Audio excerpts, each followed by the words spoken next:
Muito bom dia a todos. Gostaria de agradecer a presença de todos os senhores aqui no dia de hoje, neste mês em que é celebrado a grande cerimônia da revelação divina, que aconteceu no dia 26 de outubro de 1838.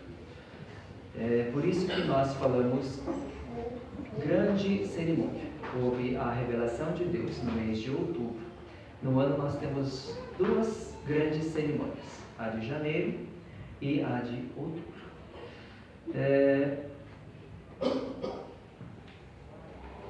No dia de hoje eu gostaria de falar um pouco sobre conflitos. Essa palestra eu fiz uma vez lá na sede do Dendojo, mas muitos não estavam lá, então eu gostaria de fazer essa palestra aqui no dia de hoje, sobre conflitos. Só que antes disso, eu gostaria de contar um trecho de um episódio da vida de Oyasama. Então, em 1882, Sei Honda fez o seu segundo regresso a Chiba.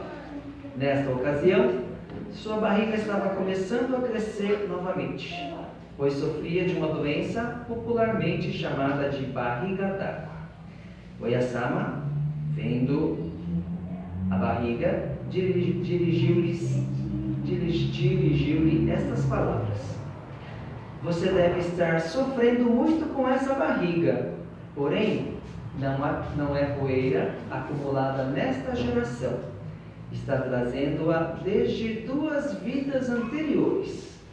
Deus a salvará certamente. Não mude o espírito. Você nada sabe das vidas anteriores, por isso estará bem se continuar agradecendo e pedindo perdão a Deus."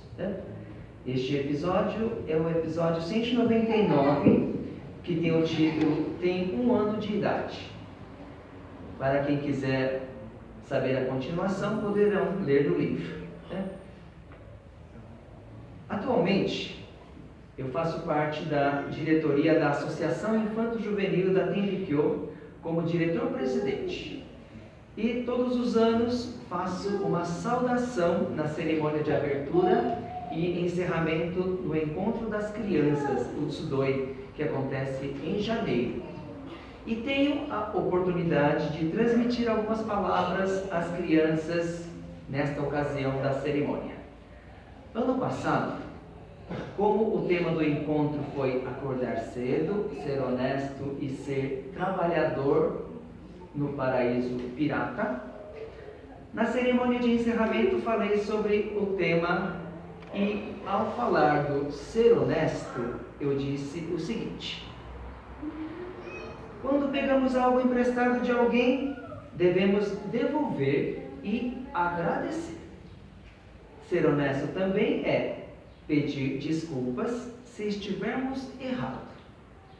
E o que seria melhor ainda do que pedir desculpas se estivermos errados?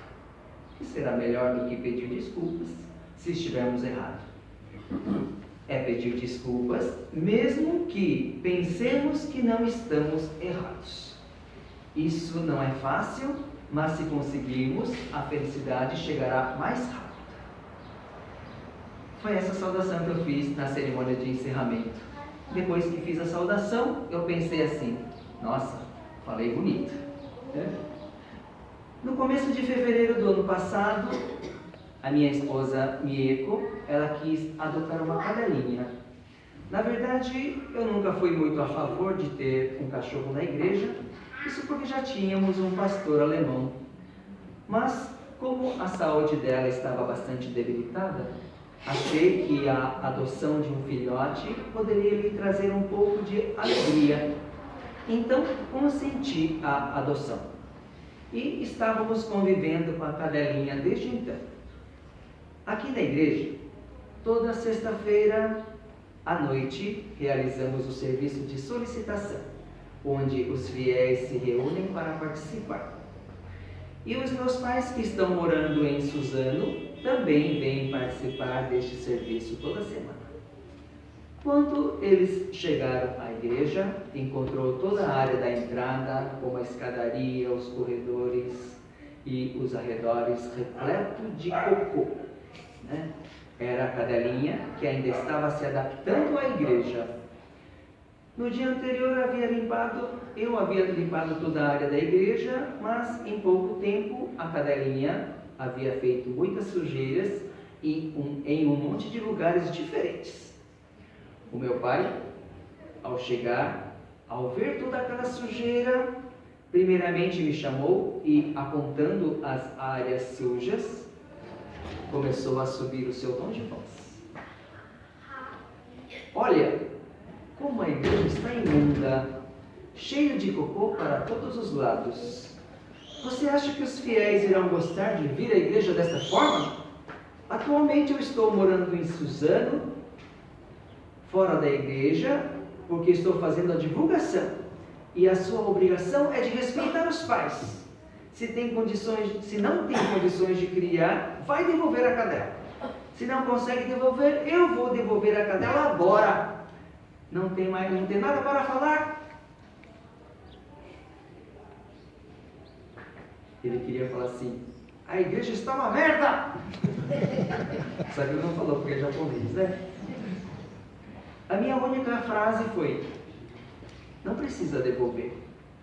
E sem discutir, estava limpando e lavando toda a área suja. Depois de limpar, em alguns minutos iria começar o serviço de solicitação. E eu estava na antessala, aqui atrás, esperando a hora quando a minha mãe chegou e me falou: peça desculpas ao seu pai. Naquele momento eu pensei: pedir desculpas? Quem fez a sujeira foi o cachorro. Eu limpei, lavei, ainda tomei bronca. Por que eu tenho que pedir desculpas? No dia seguinte, mais calmo, comecei a pensar.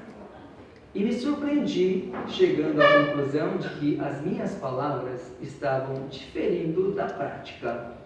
Eu disse: nossa, Deus está provando se a minha fé é verdadeira. Falar é uma coisa fácil. Me lembrei das palavras que falei no encerramento do encontro infanto-juvenil. Pedir desculpas, mesmo que pensemos que não estamos errados. Isso não é fácil, mas se conseguirmos, a felicidade chegará mais rápido. Naquele momento eu pensei: nossa, Deus me testou e eu fracassei na minha primeira tentativa. Tenho que me esforçar para que a minha fé não seja apenas da boca para fora. Do que adianta falar bonito se não faz? Falar bonito e não fazer não vale nada. É uma fé apenas da boca para fora. E falei com convicção para mim mesmo, entortando meu coração: da próxima vez eu vou conseguir. E quando nós fazemos uma determinação espiritual e Deus aceita, tudo parece correr para o melhor caminho. No dia seguinte, de manhã cedo, o meu pai veio de novo no serviço sagrado da manhã e eu fiquei pensando: ué, será que veio dar outra bronca? Realizou o serviço sagrado e depois, na antessala, na hora da reunião da manhã, trouxe um envelope com dinheiro escrito sinceras desculpas e me pediu desculpas. Naquele momento, se não fosse o ensinamento de Deus Pai e também a minha reflexão que eu havia feito no dia anterior, com certeza eu diria: tá vendo, seu cachorro? Só agora que percebe que está errado, peça mais desculpas, que só uma vez não basta. Talvez eu falaria dessa forma. Mas, graças ao pensamento do dia anterior, que foi: na próxima vez eu vou conseguir pedir desculpas, mesmo que eu pense que não esteja errado. Então a minha resposta naquele momento foi: me desculpe também, eu ocorri. E naquele momento a situação se harmonizou. Aos olhos de Deus, talvez não tenha sido uma nota 10. Por não ter pedido desculpas na hora, né? Mas creio que também não tenha sido uma nota 0. Imagino que Deus Pai tenha aceitado o meu coração e tenha me dado, pelo menos, uma nota 7, né? Há alguns anos atrás, eu fiz uma palestra sobre desentendimentos entre eu e meu pai aqui. E naquele dia eu falei o seguinte, na palestra que eu fiz alguns anos atrás. Todos os dias eu lançava as poeiras da raiva, do ódio e do rancor ao meu pai. A raiva, o rancor e o ódio que do meu coração era um lamaçal sem fim. Era como os super-heróis que atacam os vilões com seus raios. E eu estava lançando toda a raiva do meu coração. Depois de um ano, todos os dias lançando as poeiras, tudo isso surtiu um grande efeito, mas surtiu o efeito contrário. Um certo dia, quando eu estava com muita dor de cabeça, fui medir a pressão e me assustei que estava acima dos 20. E fazendo outros exames, para minha surpresa, naquela época cheguei a ter início de gastrite, início de diabetes, diverculite e pressão alta. Jogar o sentimento de raiva e ódio às pessoas faz muito mal, mas não a pessoa que queremos atingir. Faz muito mal a nós mesmos. Foi essa palestra que eu fiz há alguns anos atrás. Eu estou lendo um livro do Mr. Fisk e nela consta que Fisk aprendeu que se deve assumir o erro, ainda que não se esteja convicto de tê-lo cometido. Fisk comprovou que, ao agir assim, a discussão cessa imediatamente. E, curiosamente, mesmo que inconscientemente a outra pessoa começa a concordar e a defender a sua postura que você adotou falando. Você não está completamente errado. Eu também tenho uma parte de culpa nisso. Você errou em tais pontos, mas eu também não deveria ter feito aquilo ou dito isso. Assim, uma ferrenha discussão cede lugar ao diálogo. Essa regra tão sensata, verdadeira e realista, Fisk adotou como conduta de vida, consciente de que a palavra desculpa é capaz de desmontar até o mais intransigente dos seres humanos. Lembram-se da frase que eu utilizei há poucos? A raiva, o rancor e o ódio que havia no meu coração eram um lamaçal sem fim. Era como os super-heróis que atacam os vilões com seus raios. Acharam alguma coisa de estranha nessa frase? Essa frase está um pouco estranha? O que vocês acham? Eu estou afirmando que eu estou certo, mas poderia muito bem ser o vilão lançando os seus raios no super-herói. Numa discussão, os dois lados pensam que estão certos. Por isso que existem as guerras e os conflitos no mundo. Mas, graças aos ensinamentos de Deus Pai, aprendemos a harmonizar as situações. A frase que a Oyasama utilizou para a senhora Sei nos ensina exatamente isso. Você deve estar sofrendo muito com esta barriga, porém não é poeira acumulada nesta geração. Você nada sabe das vidas anteriores, por isso estará bem se continuar agradecendo e pedindo perdão a Deus. Exatamente isso. Temos muitas coisas que nós fizemos, né? Talvez não nessa vida, mas nas vidas anteriores nós não sabemos disso. Talvez eu tenha magoado uma pessoa, talvez eu tenha feito uma pessoa se entristecer. Isso nós não sabemos de nada. Mas Deus faz com que as pessoas voltem a este mundo mais uma vez, para que possam compartilhar e para que possam resolver esse problema. Então, exatamente o que a Oyasama falou. Você nada sabe das vidas anteriores, por isso estará bem se continuar agradecendo e pedindo perdão. Harmonizar uma situação somente através do pensamento humano é uma coisa tremendamente difícil.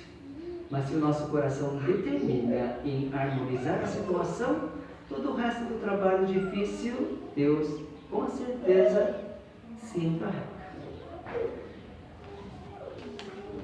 Muito obrigado pela atenção.